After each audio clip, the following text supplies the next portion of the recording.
Hi, it's Amy from the Ross Farm, and this is Tour de Fleece update, actually 3 and 4, because two clues came out really close together, and I have been out running all over the place, so we just decided to put the 3 and 4 together.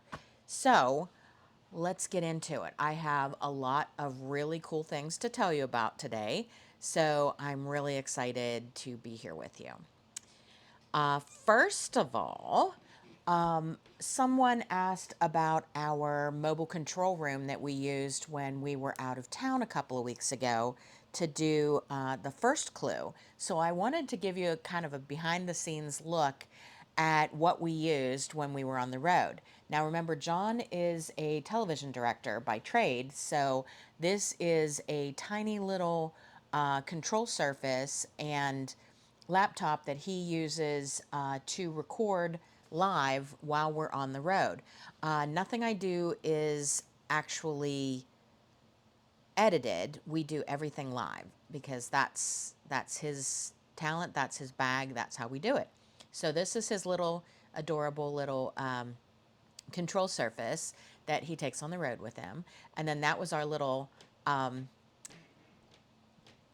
set that we put together in the cottage where we were staying on our trip. And he snapped a photo of me getting all my stuff ready for him to start recording. And then that is the monitor that we use when we're out on the road. And if you look up on top of the monitor, that teeny tiny little device up there is actually our camera that we use when we're on the road. We have a much larger camera here in the home studio, but that teeny tiny one, and it actually has the ability, like if I wave my hand or something, it goes into like follow mode, and then as I move, the camera moves with me. So that's pretty cool too. I'm starting to think of ways that we can utilize that in a few of the shorts and little episodes that we want to put together in the future. So I just thought that was really cool, and maybe you'd enjoy seeing it too. Not sure when the next time we're going to use it will be, but it worked so well, and it wasn't that much equipment to take with us. So we can use that when we are out and about and I'm demonstrating somewhere or whatever. It was really cool. So, the next thing I want to talk about is our big announcement, our first big announcement. So, Melinda and I have been in talks with the former owner of Fayette County Fiber Festival, and she has put it on for 4 years now and has decided to go in a different direction. So we were concerned that the Fiber Festival would close and would cease to exist.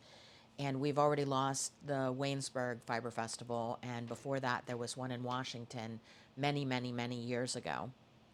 So it was really important to us that this fun little fiber festival at Fayette County Fairgrounds in Uniontown, Pennsylvania, would continue. So we have been in talks over the last couple of months, and Mel and I actually took over last week. So we took a little photo together in front of the Fayette County Fair sign when we were up there finalizing the contract for for us to have the Fiber Festival next year. And apparently that's all I'm going to talk about that. I was going to tell you all about the dates for the Fiber Festival, but we had a little premature photograph come up there.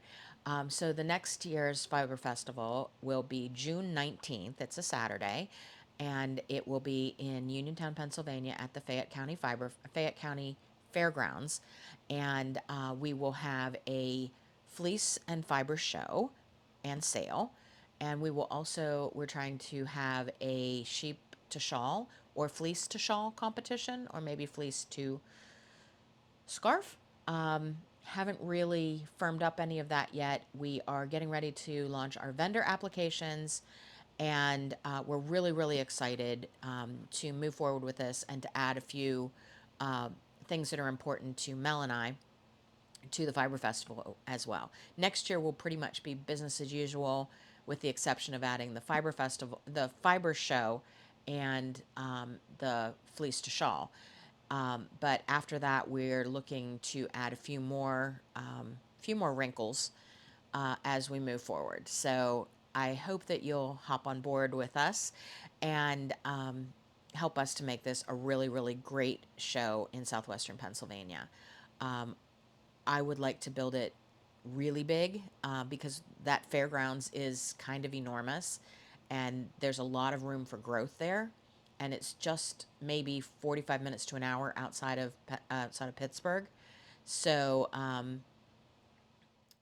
think it's a good location for us. It's right off the turnpike, it's right off the interstate, and it's just a lovely little rural community. So I'm really excited to see where we go with this. So that's all I have to say about that. Now, I will show you what I was spinning last week during Tour de Fleece. I think I told you that I started on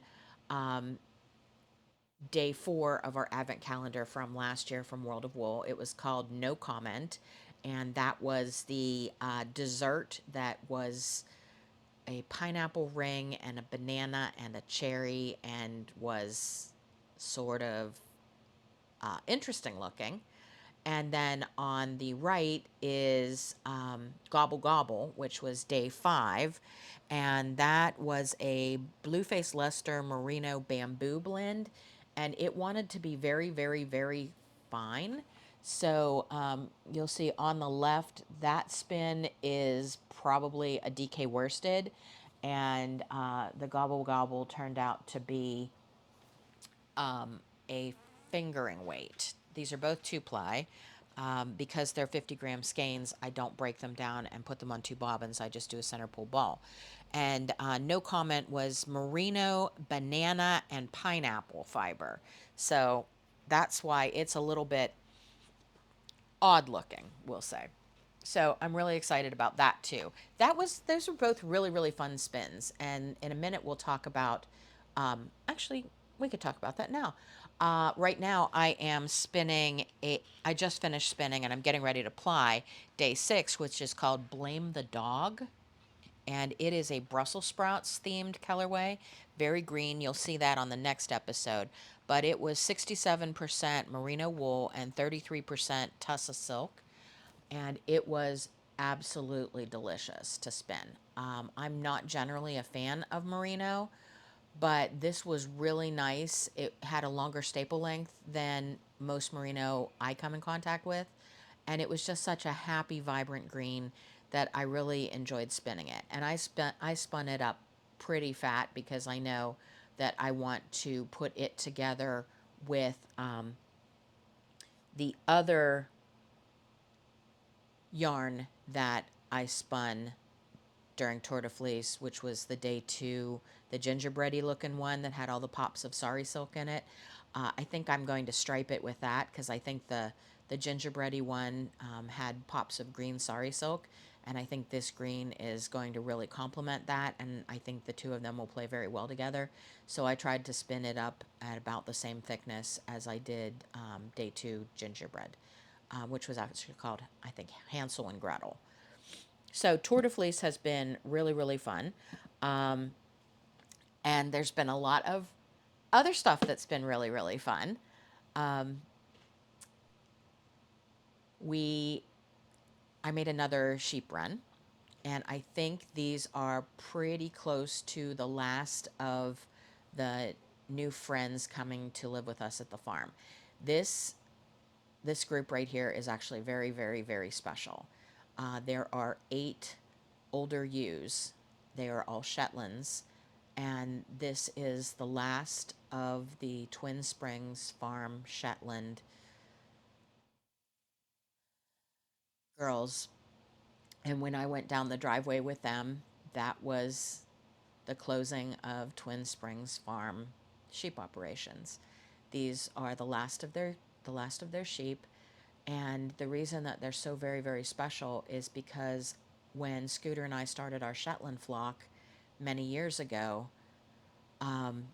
we started with Twin Springs Shetlands. So this is as close as I could come to my genetics because this is the foundation stock that I started with. So it's really special to me that we're bringing Twin Springs back to the farm. And the really cool thing is a couple of the homegrown rams that were in the other barn that were not killed in the fire are actually descendants of our original Twin Springs girls.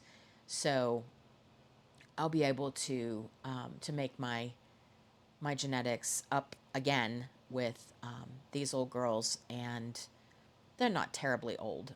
They're probably 3 to maybe, I think the oldest one is about 8, but they're not lambs. Most of the animals we've been getting have been lambs and yearlings, but these are experienced old ladies who are ready to restart our Shetland flock for us. And I'm very, very grateful to Sandy and her husband for thinking of us when they were getting ready to retire and allowing me to purchase the last of their Twin Springs girls. So that was really cool. And then I stopped at my friend Elaine's house and picked up our Scottish blackface girls. So these are 3 yearling, they're huge, but they're yearling Scottish blackface ewes. And if you look at them, they are so solid, so straight, so long. They're just absolutely gorgeous. The twin brother of one of these girls was the grand champion at Maryland Sheep and Wool this year. And the fleeces are beautiful. The body is extremely stout. They have excellent conformation. They have excellent markings, excellent horns, excellent fleece. We're really, really excited for these girls. And these girls are probably going to end up being the start of our AI operations at the farm, not artificial intelligence. We will likely inseminate them with some imported semen here in the fall. We are looking forward to starting to do some AI with the animals. We have not done that in the past, but we would really like to introduce some new genetics, and imported semen is the way to do that. So we're really excited to have these girls on the farm and ready to go.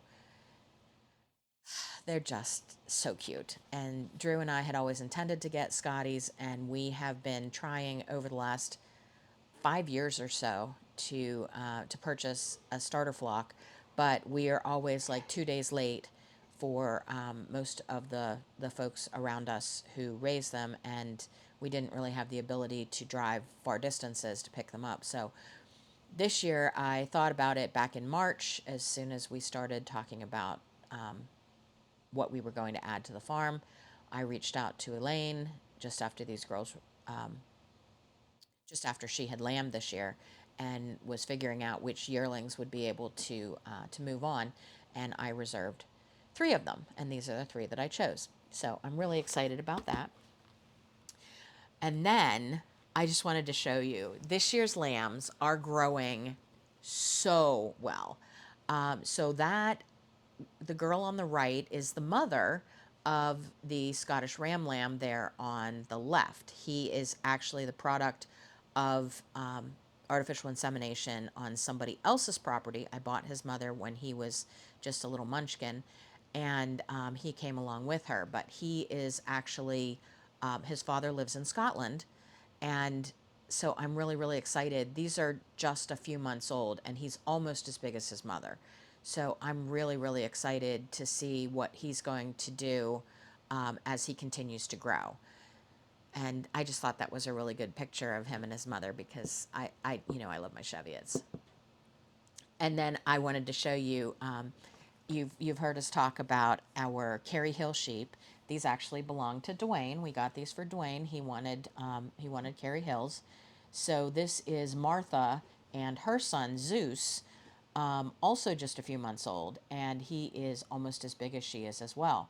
And we are so impressed with him as he continues to grow. His markings are perfect. His conformation is excellent. The fleece that's coming in is really gorgeous. I'm just amazed by how well Zeus is coming along. So good job, D Dubs, and really excited about the lambs starting to grow. But I definitely wanted today to talk about our mystery, the case of the Golden Fleece from World of Wool. We've had two new clues come out since the last time you and I were together. And I wanted to show you and talk about the two that came out. So the first clue that came out back a couple of days ago is for stage 10 of the Tour de Fleece, or stage 10 of the Tour de France. I can never remember what the actual thing is called because it's sportsing and I don't do that. So stage 10 is called Espionage. And it says Espionage is a barely blended. Whoever created this intended to make the spinner think. In its current form, it may be a tricky spin or a welcome challenge depending on your outlook. A yarn created with this blend would have both body and texture. The contents are 50% space dyed wool, 40% Corriedale, and 10% Sari Silk. So it is very stripy and very cool. And the clue said that it was dropped outside the door of the narrator, and that he thought that it could be Poppy the apprentice or Rachel the journalist that were involved with this, because he saw them talking to each other and they stopped talking when he walked up. And it has to be somebody who knows where he's staying, what kind of car he drives, and when he's generally coming and going, because they've been able to slide these in either under the wiper blades of his car or outside the door of his hotel room. It's somebody who's very close to the operations there. And he said he thinks it's also somebody who is sort of challenging him to spin these oddballs. And he said that this is something that he might try to spin from the fold. All of these blends are comb top, which I love, and spinning it from the fold would blend it a lot more.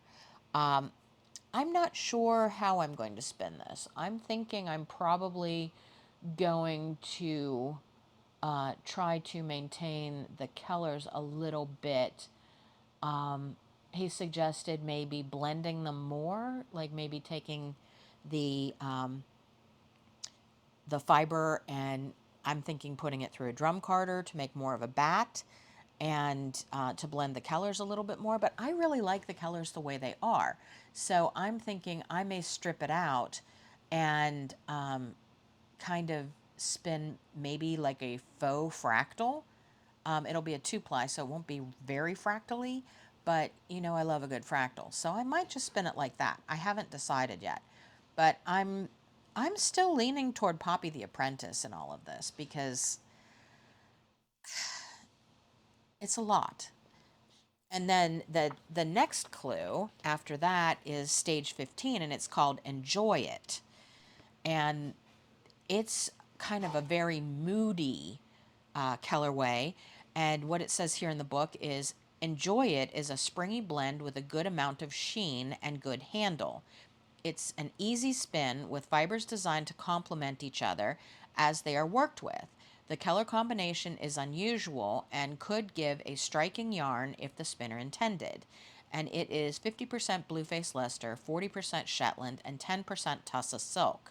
So it is absolutely gorgeous, but I'm not sure how it's going to spin up. I'm not sure if it's going to go muddy on me. So I'm going to have to put, like he was talking about, I'm going to have to put a lot of intention into this one to keep it from just being brown.